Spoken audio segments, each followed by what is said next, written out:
League izoserukirwa izoba irimo imigwi 10 ni kuvuga ngo 6 ivuye i Bujumbura muri Asebab, hanyuma n'indi 4 itowe mu gihugu hagati.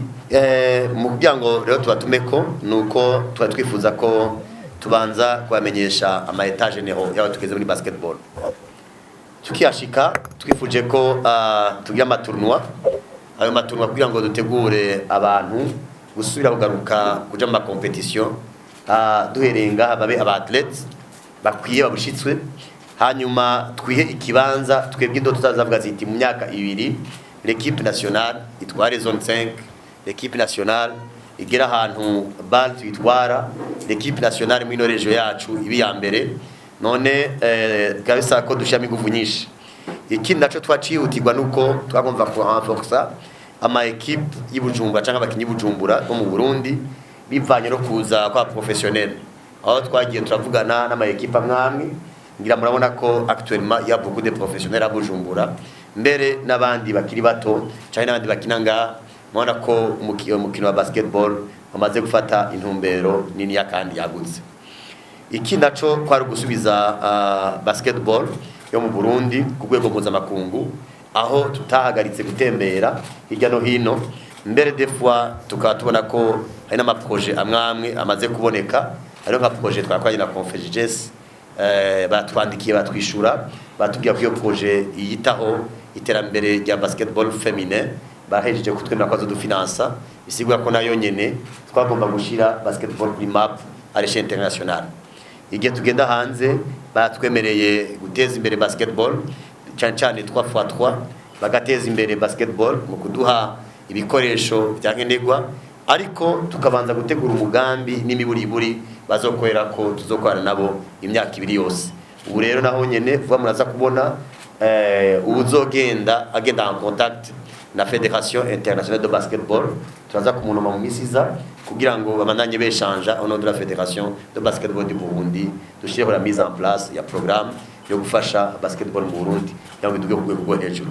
Ibindi nuko twaparvenye kubona ama structure basketball idevelopamo en dehors des terrains de jeu yo bita basketball for good, usanga bagiye ku developer ama communauté, ahandi ugasanga bagiye ku developer leadership da les joueurs no mandi bose, kuko umukinyi wa basketball abwizwa kuba umwe mu ndongozi z'amasosiyete yango byose bigende neza.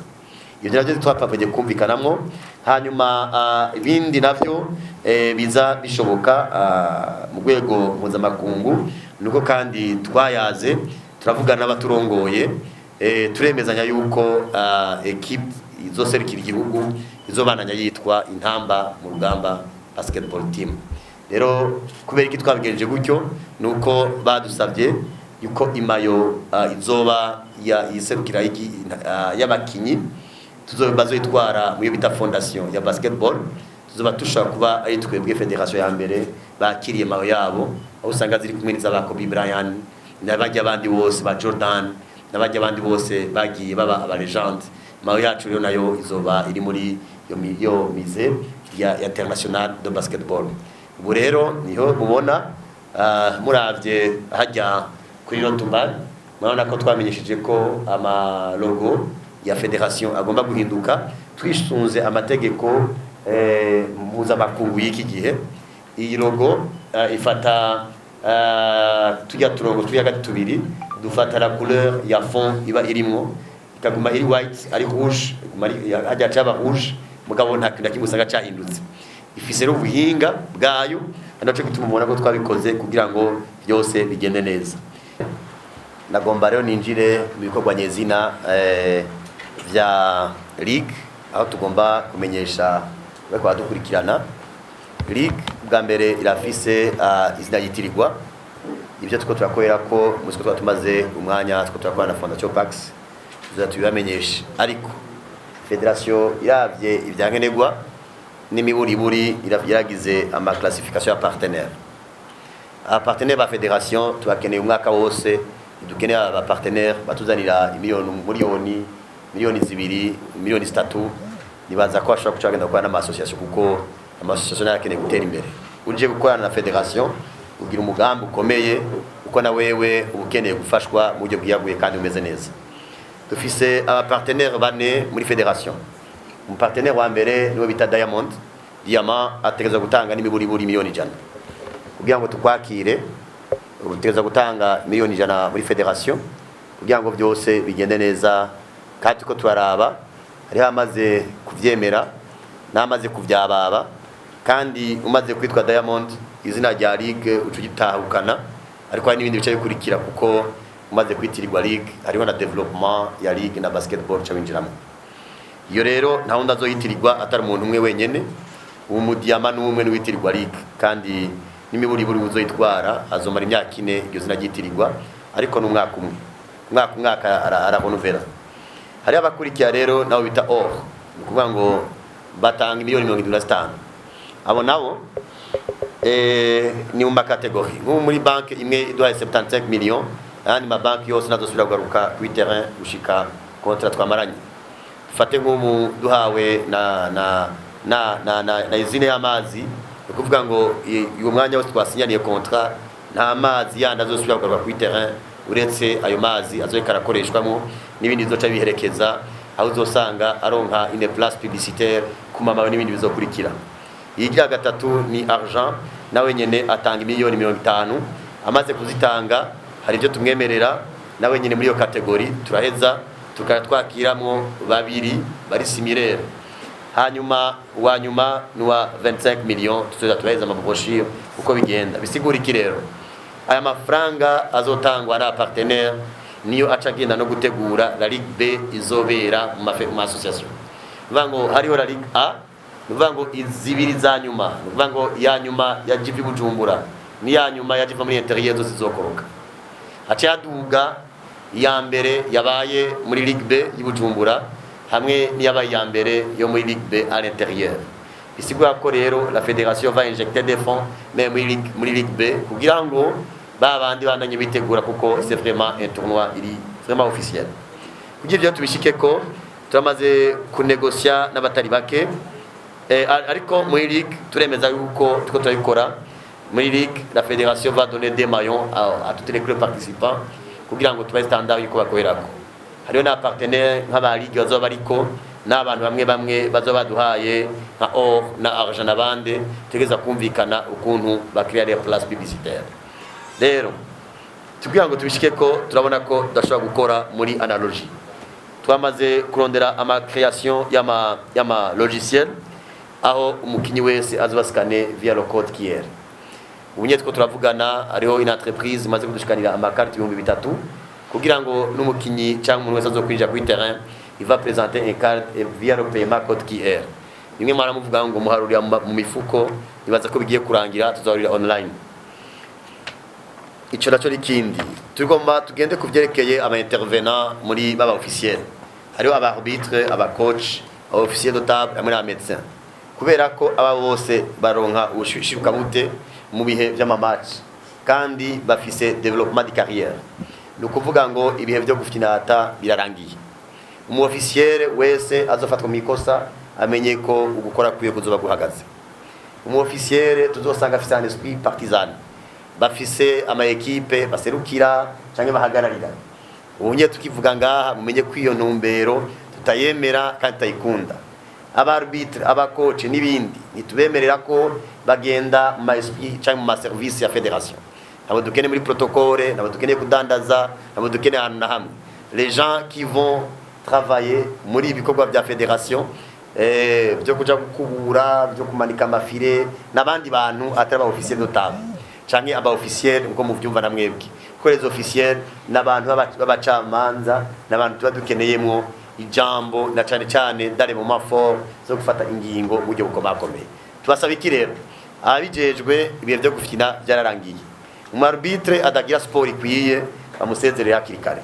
Umukoce atiye forma au niveau yamanivo na licence n'amanivo bagenda bagira ngo batubabwire yuko muri ligue tuzobasezerera. Kandi aba officier de table nabonyene babwiza kuza bagize ibihe byo gukota ama imprimante byo gukota ama ordinateur ya 1 million, ibyo byose kuva ino tournoi ya Viva ibaye la fédération izo ifise ibintu byabo. Abametse bazambaye impuzu za sport ku terrain, amasengere y'abakobi nabande abo bantu bazishobora kubabona ntibazosubire no kwinjira haje. il faut ko baza afite kit d'un médecin kuko umuntu akomerekeye ku terrain birabaje ubonye umuntu ariko aragawusinga yambaye express abandi bariko baraba cyangwa musanga umuntu ari hariya ukabura umuntu vraiment qui assiste sur le match. Maintenant c'est un terrain mwumva yuko abantu bose bagwiza gukora avec du sérieux etc etc. Rero dusaba les officiels kuba à la hauteur y'ibyo bajejwe. Muravyumva ko ibyo tubasaba kandi vraiment ndasaba nimwumva igihe bantora nabwiye ko nzo maintenir la ligne dire au début c'est tout à fait normal mugabo umwaka umaze guhera muzosanga biri fluid bizavyoroshe kandi byose bigenda neza kuko uno musi turafite ama licence murabona ukuntu ameze kugira ngo ibe biragenda gutya ces licences dans moins de 3 mois ziba remplacer avec des licences électroniques. Ufise téléphone avec le code ayikuzaniye uraskana ukabona tout ce qui ibiri muri licence yiwe. Tukuvuga ngo dans ces licences yiwe avec le code QR ndashaka kubona equipe akinamwo ndashaka kubona contrat umwanya izomara ndashaka kubona etc etc. Rero nibaza ko bizogenda uko hanyuma abagira ama marquage aheje ku marka tebesha tubironka muri logiciel gatuma uyarakinye telle date yarakinye ibizo bikibaye birebire. Vraiment on est là nous entamons un processus yo guhinduka. C'est la raison pour laquelle twayise la renaissance du basketball kugenda mu aspect ayanari kuvyerekeye la ligue tuzocisha muri cyo twita amatournoi. Muri amatournoi turakeneye harimo abantu baza usanga batanga ama sponsor. Turasaba ko abantu batanga ama sponsor muri fédération bataza ari abantu biyumvira ko tubaha tournoi y'ibintu bisanzwe. Ni tournoi mwana ivyo Viva ikoze nibaze baje gushigikira aba intervenant bose muri basketball kugira ngo après son passage abantu bakina basketball n'aba arbitre aba officier de table inshuti n'abagenzi bazamenye sa présence. Apana ko umuntu aza akagura miliyoni 2 agaca agenda ukamenyekanisha produit yiwe akazobanya dandaza atonensi abantu bakaba bakiriya biwe nawe abana bayikinye atana kimwe bakuyemo. Byo turabisaba yuko byogenda neza. Kubw'ivyo hari amatunwa nkamwe tumaze kumva dushobora gushigikira en dehors des tournois générateurs de revenus aho twise Cup of Charity, les coupes de charité. La fédération ibwiza kuja gufasha abantu kujya kwa abandi bantu basanzwe babikora ko tumaze kubona na ino organisation yabidusabye nk'iyo bita YBSP aho usanga bagaburira bajya abana bakagira Noel. Natwe bwira fédération ndazi tuzosaba ama équipe iparticiper kugira ngo dutegurire Noel abana bose mu gisagara ca Bujumbura tubagaburire tubakore umunsi mukuru mugende nkambaye impuzu za basketball aho dusaba tout intervenant muri basketball kwashira mu buryo kugira ngo uwo munsi mukuru ukorerwe ku terrain de basketball. Les coupes de charité tuzogenda n'ahandi aho dusanga tugiye mu orphelinat ugasanga umuntu ashaka kubegeranya uburyo kugira ngo aje gufasha abana aho nikora. Voilà ibyo twisiriye les coupes de charité hamwe byo ari uko ni sawa. Igira kabiri ce sont les équipes qui vont sortir zigenda hanze c'est quoi kabiri gatatu zisubdivisées en deux catégories. Alors les équipes usanga ari ama équipe yaganyije agiye kuri représenter yonyene akana n'ama équipe a représenter igihugu. Alors nayo asubdivise mu senior à moins de 18 ans à moins de 16 ans nibi dushaka organiser iza national izigihugu turemeza yuko on fera tout kugira ngo fédération ko bishoboka byose ngo zigende. Ariko turabona nk'ama équipe tuko twashigikira cyane New Star na Gladiators twazishigikiye mu buryo bukomeye cyane n'utwo twazishigikira nejo Gladiators twavanye duteba nuno munsi mu byancereje birimo kugira ngo bashobore gusohoka hanze. Ariko icyo twasaba ni uko ama équipe yose azomenya ko agiye muri ligue azogira un engagement. Équipe idashoboye gusohoka hanze ku mafre yayo izoca iriha ama penalité bahaye fédération. Ico mucumve neza uko la fédération n'est pas là pour payer à la place des clubs. Udashobora gupanga club ibihe by'imitwe byaraheze turatanga amasheke tugasanga les clubs n'ont pas de compte. Les clubs n'ont pas de compte bashaka amafaranga yo mu ntoki maana yake hakuna comptabilité. Uno munsi baganyije 6 millions ya Viva byari baganje 3 millions etc. Les membres bandanya batanga amafaranga babakoba ego abo muri diaspora batanze abandi batanze tu te retrouves au bout de compte il n'y a pas d'argent. Mugiye ku ma compte mugiye mu biki ugasanga bagumaga inyama bagumagira gute hageze gusora bati nta mafaranga dufise abantu baza gukinisha fédération baza kwakinisha igihugu, vous devrez être à la hauteur. Si vous avez gagné, il faut représenter le pays.